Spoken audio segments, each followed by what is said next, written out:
Hello everybody, it's Stefan Molyneux from Freedomain Radio. Hope you're doing well. This is The Decline of Canada, aka There Will Be No Economic Recovery, the Frozen North Tundra edition.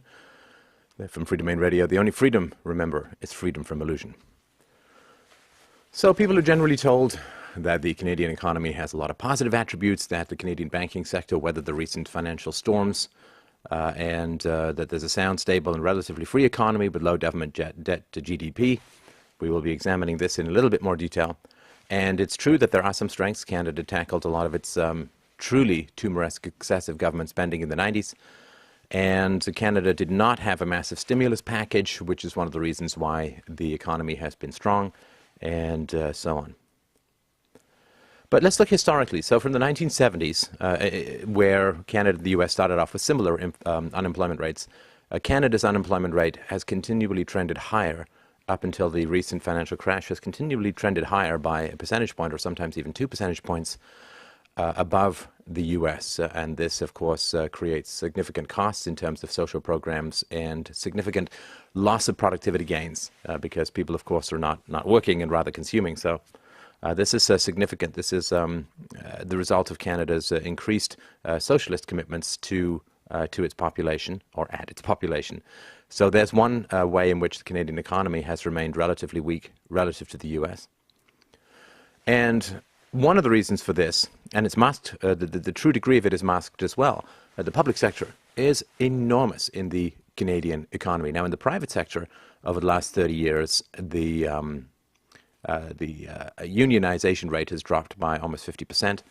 And this is because unions tend to push for more and more demands for their workers, which tends to make businesses uncompetitive, which tends to put those workers out of a job.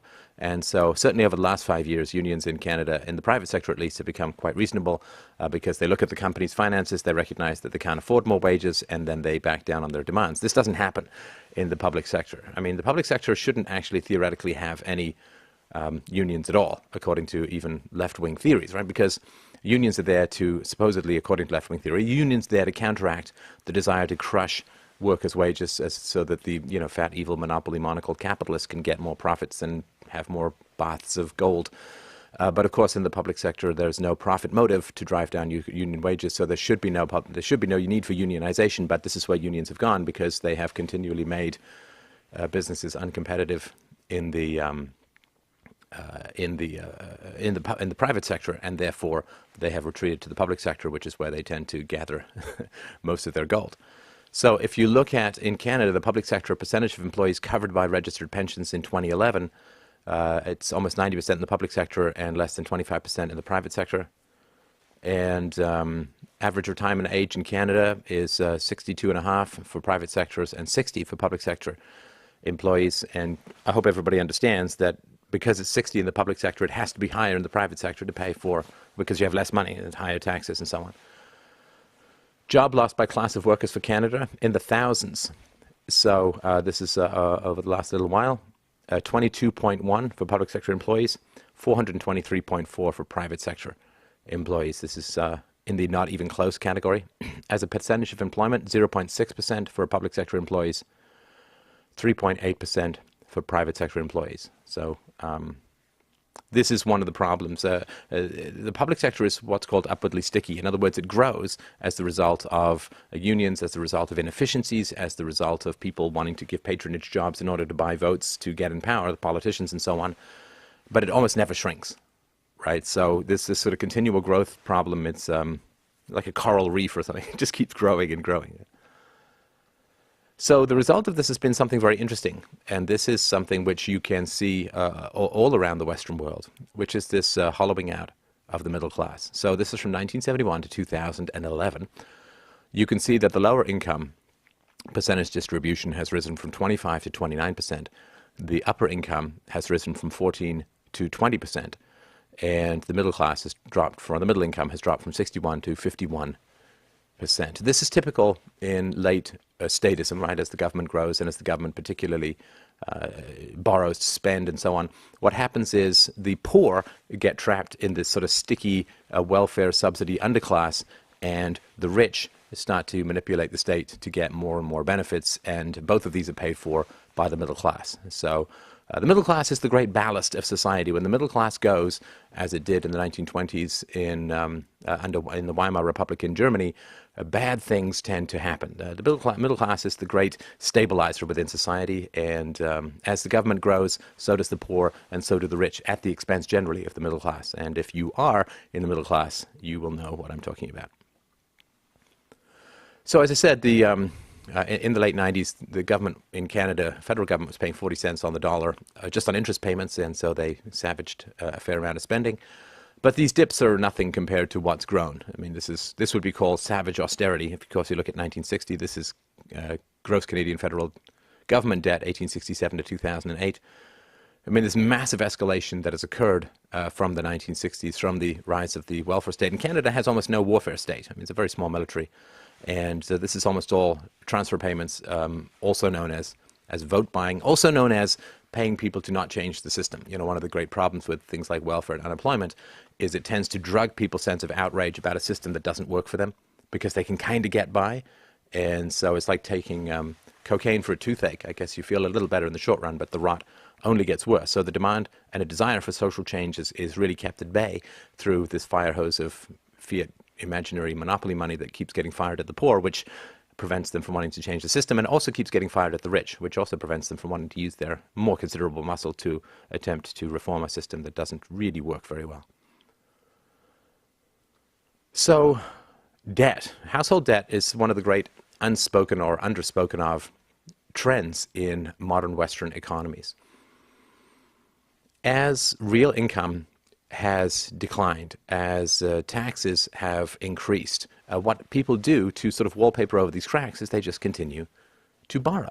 And of course, as the government prints money, as it tends to do, prints a lot of money, the money washes out into the economy, and the inflation hits, and but the government keeps interest rates low because it doesn't want to pay a lot of interest on its own debt.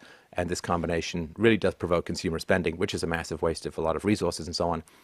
But people are just borrowing and spending in order to make up for diminished income, and also to take advantage of the artificially low interest rates kept in place by Western governments so they don't have to pay money on their own debts. And so here in Canada, you can see this just massive rise from 1980, where the debt to personal income ratio was 80% or so, now, you know, heading northwards to 160% and so on.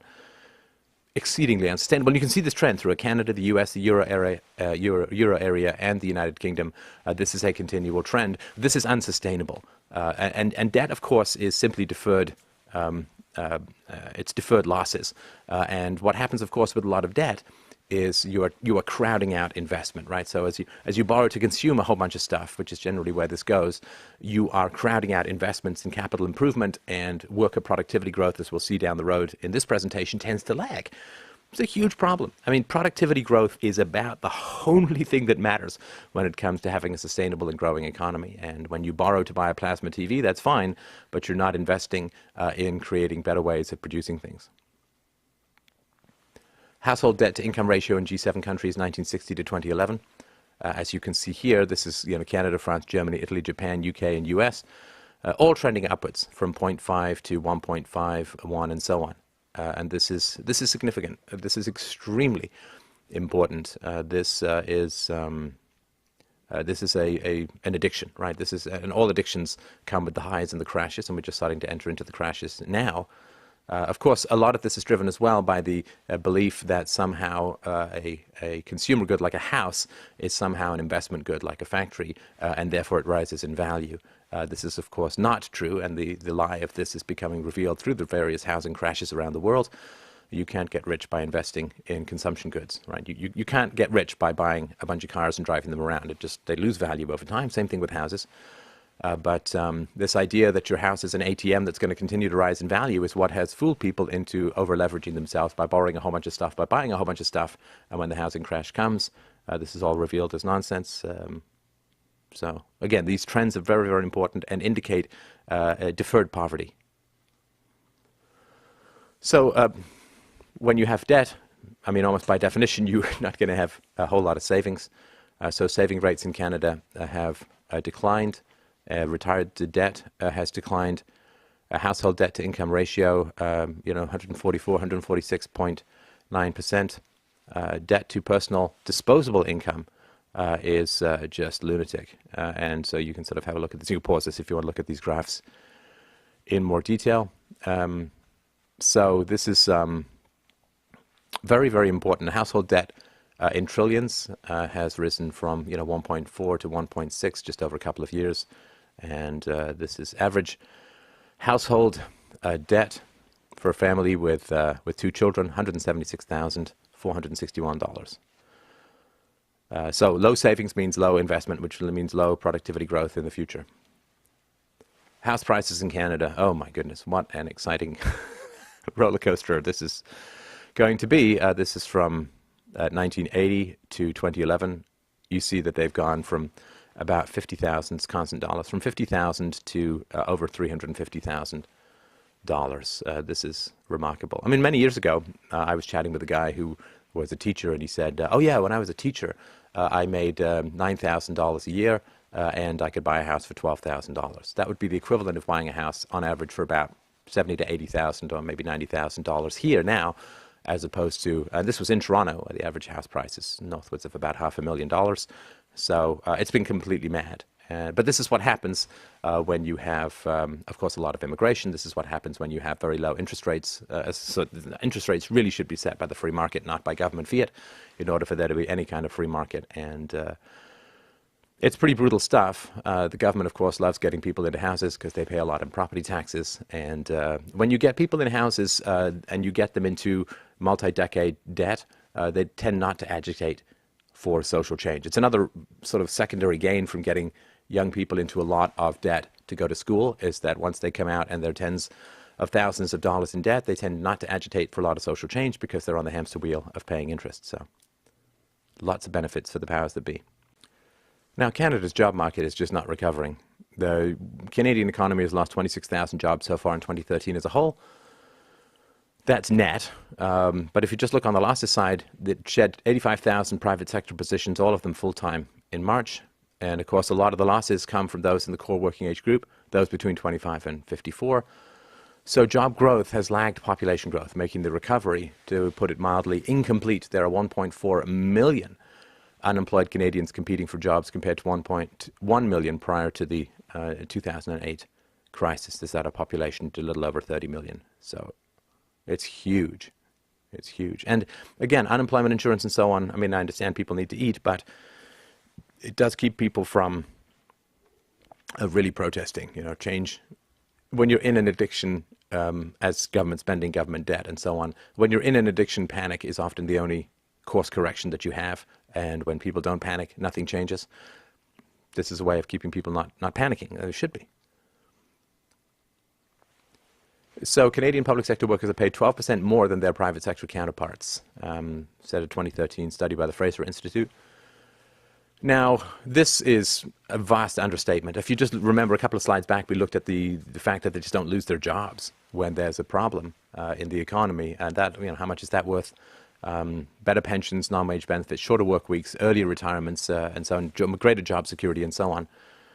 And that's hugely important. I mean, this changed a couple of decades ago in Canada, as it did throughout most of the West, where before you worked for the public sector, you had job security, and you'd often want to take a gun to your own head because of the useless futility of your days, but you'd get job security and better benefits, but you wouldn't get paid as much. That has completely changed to the point where now in America, public sector workers are earning a third or more when you count in benefits and so on than private sector workers, and the deferred pension payouts are just staggering. They just eat the entire economy up.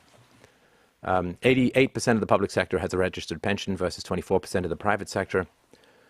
And those who have a pension in the public sector, 94% are defined benefits. In other words, no matter what you pay in, this is what you're going to get out. Only 53% are defined benefits in the private sector. So that's another significant benefit.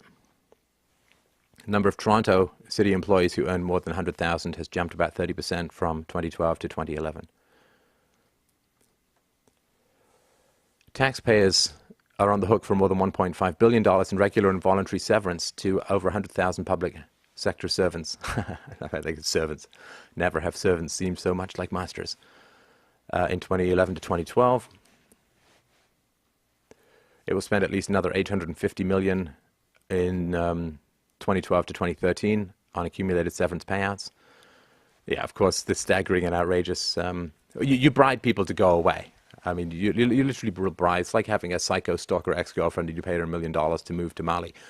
This is why it's so hard for governments to cut their spending, because when you fire a bunch of government workers, your costs actually go through the roof in the short run, and it looks a lot worse. 900 million to cover workplace adjustment payments owed to thousands of employees who would be laid off due to federal budget cuts. You know, in the good old days, you just get fired, but now you have to pay people to go away, and it's just brutal. And this is why so many politicians don't want to take on this stuff. Population of the federal public service, 278,000 and change, between 50 and 60,000 federal public sector jobs. All private sector jobs funded by the government will be eliminated by 2014. If we take 55,000 to be the future federal job cut number, the average 900 million results in over $16,000 payout per person.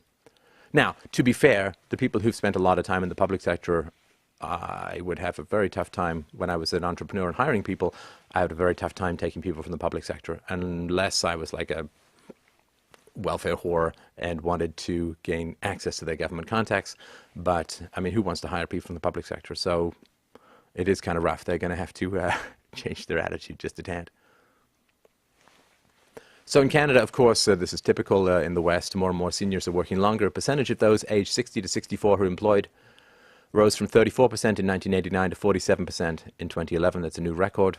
Those who are 65 to 69 who are still working from 11% to 23%, same time period. The percentage of the 70 and over increased to 6% in 2011, once more a record high. The labour force aged 45 to 54 more than doubled, while those aged 55 to 64 also more than doubled, while those aged 65 and older grew even faster, by 180%. So these are not exactly the golden years. They are the put your back to the ore years. So wage stagnation and decline in manufacturing. This is very important stuff. The median income of full-time Canadian workers increased by just $53 annually between 1980 and 2005. And this is a time when inflation was very high. This is a time when government debt, which is simply deferred loss of income for taxpayers, was very high. And so this is really important. So when they say, well, it's just going up $50 a year, well, taxes are going higher, inflation is going higher, national debt goes higher. Whenever national debt goes higher, you are looking at a deferred loss of income in the future, right? Because the government's either going to have to default on the debt, which is going to mash up people's savings, or it is going, because the dollar will be worth almost nothing if the government defaults on its debt, and also or it's going to raise taxes to pay for the debt. So in real terms, the money is going up by $53, but in sort of nominal terms, but in real terms, it's declining enormously. After 8 years of decline, the Canadian manufacturing sector created only 15,900 jobs in 2011. Employment in 2011 was about where it was in 1993, down by 532,200 jobs since the peak in 2004. So, looked up one example. A 50-year-old man laid off last year from his job of 22 years at a bus assembly plant has since applied for 130 jobs. His best offer was a job at $12 an hour, half his previous wage, and not enough to pay his bills. Factory sales plunged 3.1% to $48 billion, marking the deepest one-month decline in 43 months or since the midst of the Great Recession. Auto plant shutdowns in Ontario occurred, but even excluding that sector, Canadian factory shipments fell almost 2%. And the fell as a whole in the last month of 2012, 2.8%. Of course, the U.S. is still struggling in its own quagmire, its mastodon pile-over of debt and dysfunction.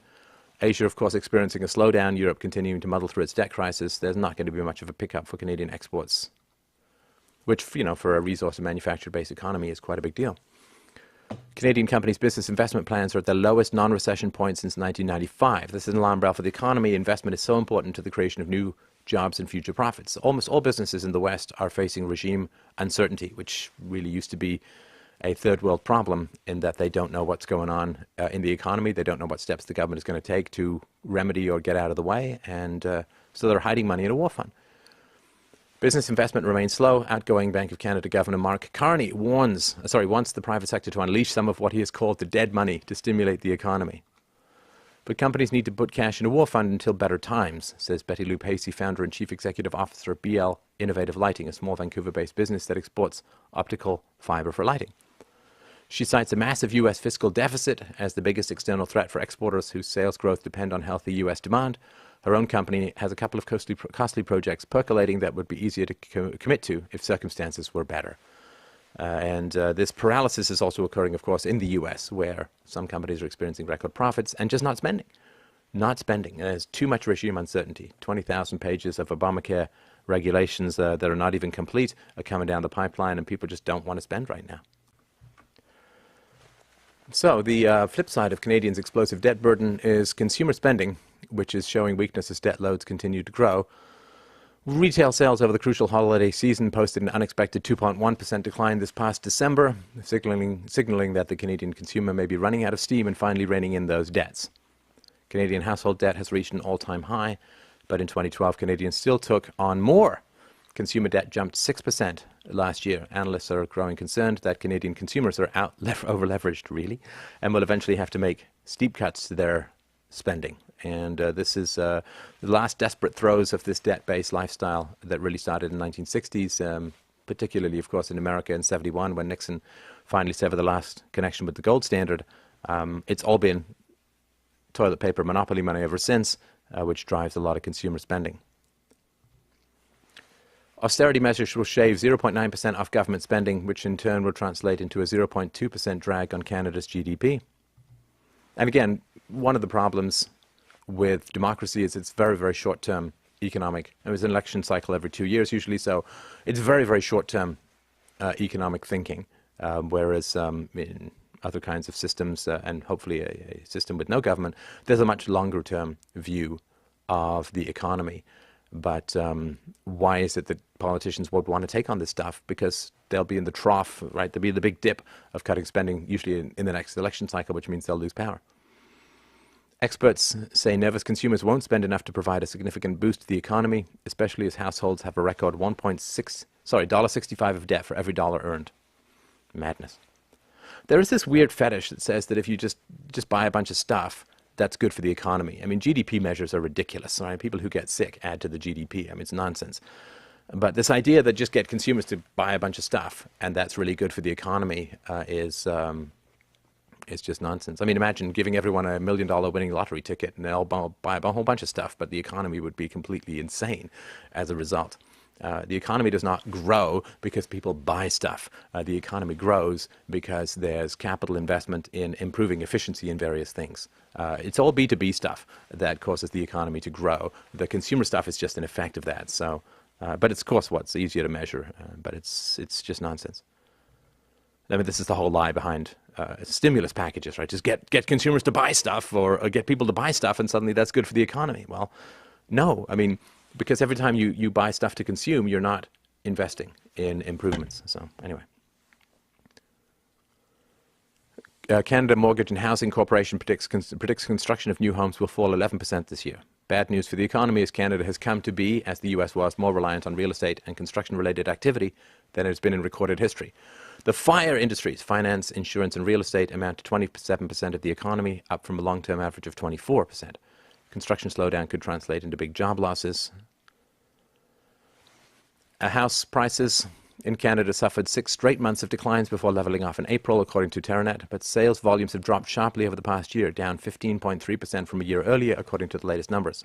And the supply of homes available on the market is growing relative to the number of buyers, which is a bad sign for future prices. Capital Markets predicts a 25% drop in house prices. The Economist indicates Canada has one of the most overvalued housing markets in the world. And we all know what happens. Look at the US. What happens when housing prices begin to decline? Well, the lie that your house is your ATM is revealed and the economy just goes through an unbelievable, stomach-churning, retching kind of monkey in a barrel rolling down a hill off a cliff series of events.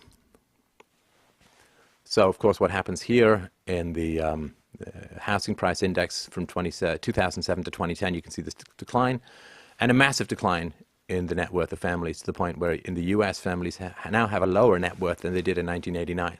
Right, so all of these increases in housing prices, which makes people feel wealthier, which makes people feel... The other thing, too, is like if you believe that your house is continually growing in value, that becomes what you invest in, which is really just setting fire to your money in a slow house-shaped form. And the lie of that, and everything that's not done, opportunity costs are everything when you look at economics. So the fact is that people are investing in their house. They say, oh, I'm going to build a deck. It's like, well, the deck is a consumption good. It's not going to make you money after that.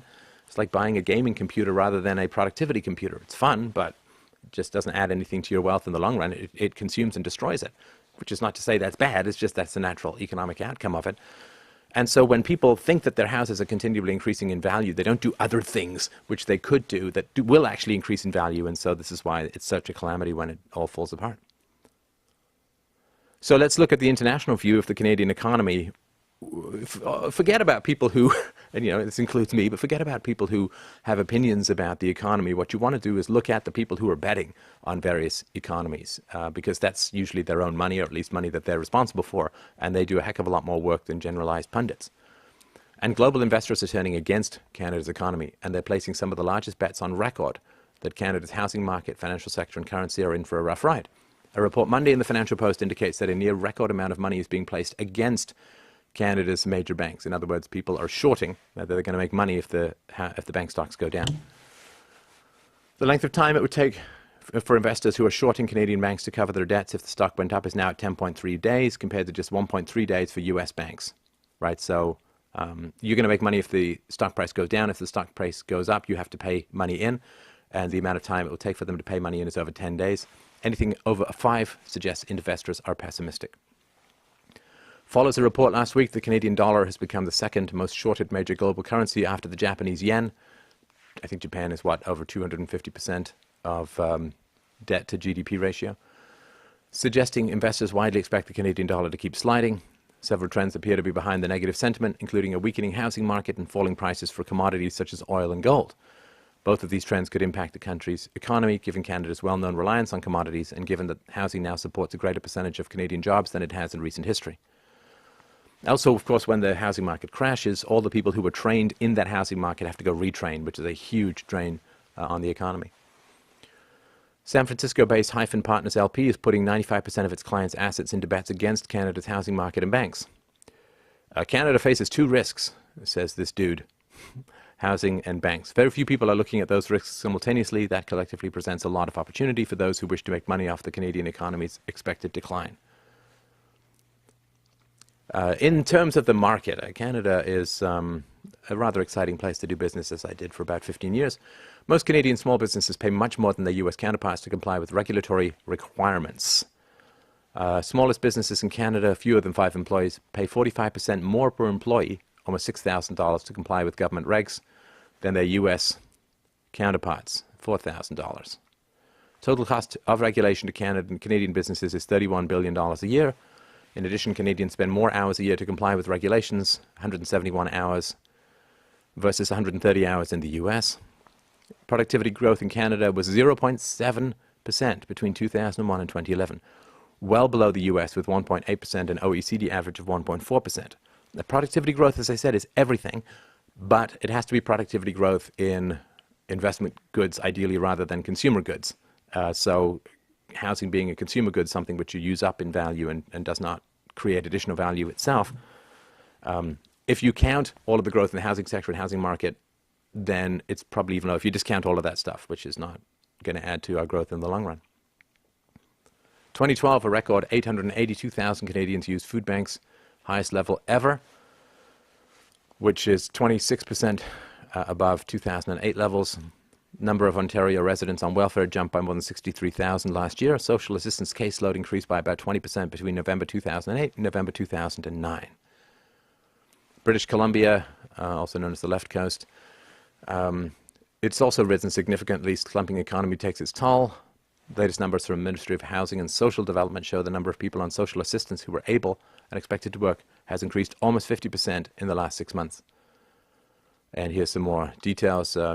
As you can see, the vast majority of the welfare cases are single moms. Single moms, basically the welfare state is deliver money from single people and people with two parents, families, two single moms. This is a huge, giant sucking sound of the need for single moms to have resources.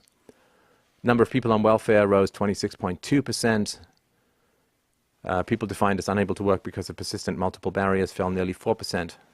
So not good as a whole. There's a 21-year difference in life expectancy between the poorest neighbourhood and the wealthiest neighbourhood in Hamilton, Ontario. Again, this is a huge cost to the economy as a whole. For the richest 1%, the share of all Canadian incomes almost doubled between the late 1970s and 2007. For the richest 0.1% of tax filers, their total share almost tripled.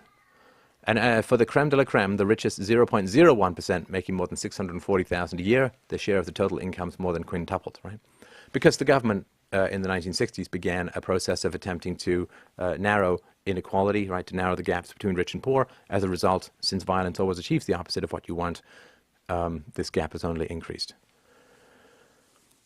Between 1980 and 2005, median earnings among Canada's top earners rose more than 16%, while those in the bottom fifth saw their wages dip by 20%. The report from the OECD said the top 1% of Canadians saw their share of the country's total income increased from 13.3% in 2007 from only 8.1% in 1980. Their share of income, the top 0.1%, saw their share of income more than double to 5.3% from 2%. Top 10% of Canadians in 2008 earned $103,000 on average, 10 times higher than the bottom 10% who made an average of $10,000. This is an 8 to 1. This is up from 8 to 1 in the early 1990s, higher than the overall OECD average. Out of 25 developed countries, Canada ties for last place for failing to attain 9 of UNICEF's 10 benchmark indicators of quality and access to early childhood education and care. Canada is brutal on the environment, Canada is brutal on children, Canada is brutal on the poor, and Canada is particularly brutal on the native population. So let's just take a few minutes to talk about this. And the reason I want to talk about this is to show something very, very important. As government power grows over community, that community tends to do worse unless that community is very rich. But over the poor, as government power grows over the poor communities, those communities tend to do worse. And there's no place in the West where the government has more power of a community than it does over the native population. So let's really recognize that this is where the poor are heading to if the government continues to gain more and more power. If you look at the sort of ghetto in Canada or in the US or even in Europe, government controls the roads, government controls the housing, government controls the education, government controls the sewage, government controls the electricity, government controls almost the entire environment. It's a government zoo that these people are living in, and it really tends to be pretty wretched. I mean, they bulldoze these public sector housing projects all the time because they just become so completely ruined and wrecked. So it's really important, if you want to look at the future of the poor, look at areas where the government has more power over the poor, and this would be the native population. The First Nations is what they're called in Canada. Children are suffering the greatest levels of poverty of all children in the country. One Aboriginal child in 8 is disabled, double the rate of all children in Canada. 43% of First Nations children lack basic dental care. Overcrowding is double the rate of general Canadian families. Mold contaminates almost half of their households. Almost half the Aboriginal children under 15 live with a single parent in urban areas. 100 First Nations communities have to boil their water. Of all off-reserve Aboriginal children, 40% live in poverty. The biggest revenue source for them, of course, is transfers from the federal government, which is really not exactly true. It's transfers from Canadian taxpayers and mostly the unborn in terms of debt. Aboriginal children in Canada die from unintentional injuries at rates 3 or 4 times higher than the national average. While injuries are the leading cause of death for all Canadian children, they affect Aboriginal kids disproportionately. In some areas of Manitoba, Saskatchewan, and British Columbia, the injury-related death rate for First Nations children is 6.5 times that of the general population. For certain injuries, it's 22 times higher. Unintentional injuries cause 6% of deaths in Canada, but 26% of all Aboriginal deaths. This is sort of young and old. It's brutal. I spent, after high school, I wanted some money to go to college, and I was just dead broke, so I took a job panning for gold and prospecting up north, and I was driving back from a town where I went for a couple of drinks one night, found this Aboriginal woman staggering along the side of the road, brought her in and asked her what happened, and she said she was in the back of a pickup truck with a bunch of other guys. They wanted blowjobs. She wouldn't give them blowjobs. They threw her out of the car while it was still working, so of course they took her to the hospital, made sure she was okay, but man, it's brutal. So you see the Aboriginal kids in town wandering around in their underwear, like 2 o'clock in the morning, no clothes, it's cold. I mean, it's a brutal, decimated community. This is what happens when government power moves in, right? Human beings are like muscles that respond to resistance. When government moves in, resistance goes, the muscle goes, and atrophy sets in. In Canada, being Aboriginal means being poor generally, even very poor. 3.8% of the country's population identified as Aboriginal, and 21%, almost 22% had incomes below the low-income cutoff after tax. So it's almost double compared to the non-Aboriginal population. Employment rate of Aboriginal peoples being almost 10 percentage points below that of the non-Aboriginal population. Basic education, only 43.7% of Aboriginal Canadians have less than a secondary education compared to 23% for the non-Aboriginal population. Again, education is like training for a race. If there's not going to be any race, why would you train? Over 50% of all Aboriginal children were poor, the highest rate of all the three equity groups previously mentioned. Disability rate, more than twice the national average, more than 4 times likely to be hungry for Aboriginal children. So in 1988, amendments to the Indian Act empowered First Nations with their own tax authority, and today, according to this guy Wilson, about 1/6 of bands collect taxes. This will all be available, fdrurl.com/Canada, all the sources for this. So, the personal property of an Indian or band situated on a reserve is tax exempt. This is Métis and Inuit, or what used to be called Eskimos, not eligible for this exemption. A status Indian working on a reserve is exempt from income taxes, and status Indians do not generally pay the federal goods and service tax or provincial sales tax if they buy something on a reserve or if it's destined for a reserve. Off reserve, we all get stuck with it. Well, so do we. Okay, so every time someone leaves a reserve, the cost and obligation of the federal government for each of those individuals is reduced by about 80%. So this is one of the reasons why the federal government has no economic interest, in fact, every economic interest, to keep things really crappy on the reservation, because they're trying to drive people off to reduce the cost of ownership for these wretched souls. So this is sort of important. For every $8 spent on reserves, only $1 is spent on services to those 60% of the band members that lives off reserve. So again, the crappier it is, the more people they hope to leave, the less their cost is going to be. Crazy economic incentives. So you're grinding poverty, tainted water, not suitable for drinking or bathing. Major housing crises, loss of language, extreme crime rates, rampant health epidemics, youth suicide rates 8 times the national average. For Inuit youth living in the Arctic, the suicide rate is 40 times the national average. I mean, these are the people who are drinking photocopy fluid just to get high. It's wretched.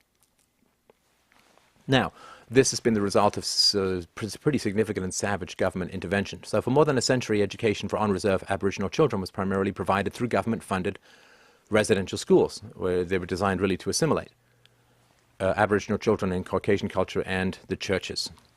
The children were forbidden to speak their own languages, practice their own spiritual traditions, or maintain their cultural traditions. Schools were usually too far from reserves to enable contact with parents. Siblings were separated in residence. Sexual and physical abuse and death from disease were rampant in these institutions. Children in these residential schools did not encounter healthy parental role models, to say the least, and they had diminished capacity to care for their own children. And the last residential school closed in Saskatchewan in 1996. The results has been parent functioning concerns, and so for alcohol abuse, 63%, for Aboriginals, 21%, and change for Caucasians, drug abuse, 27 to 12%, criminal activity, 17 to 8%, cognitive impairment, 8% to 5.3%, mental health concerns, about equal, physical health concerns, about equal, and so on.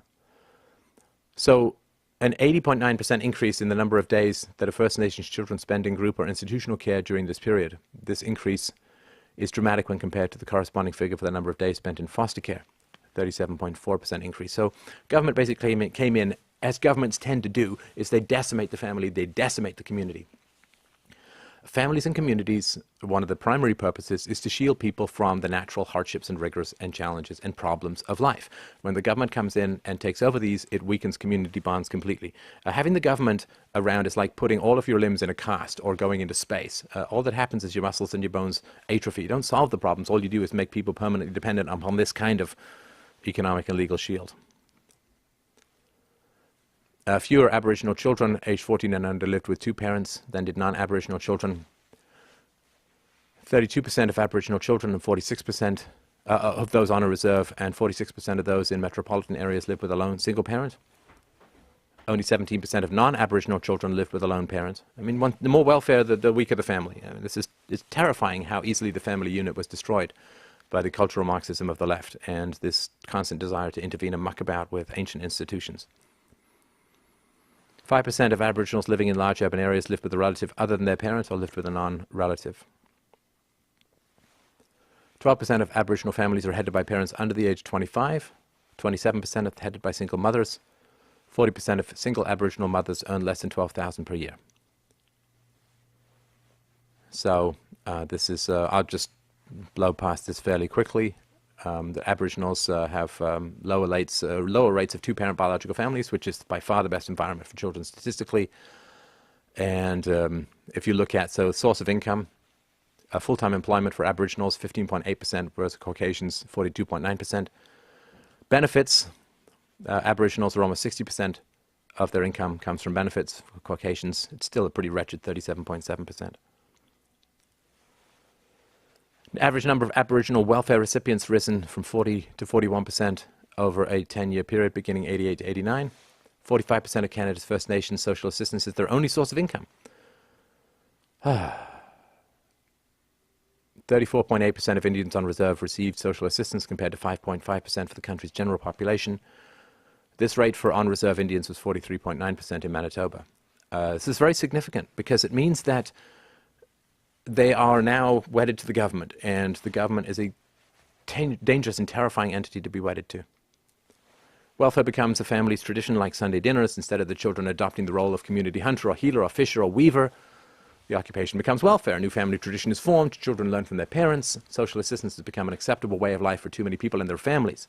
While for centuries children have been encouraged to adopt the occupation of their parents, children of social assistance parents are now following in the footsteps of their parents, creating intergenerational welfare families, fewer capacities to negotiate in the free market and so on. It's just wretched. It's a death spiral.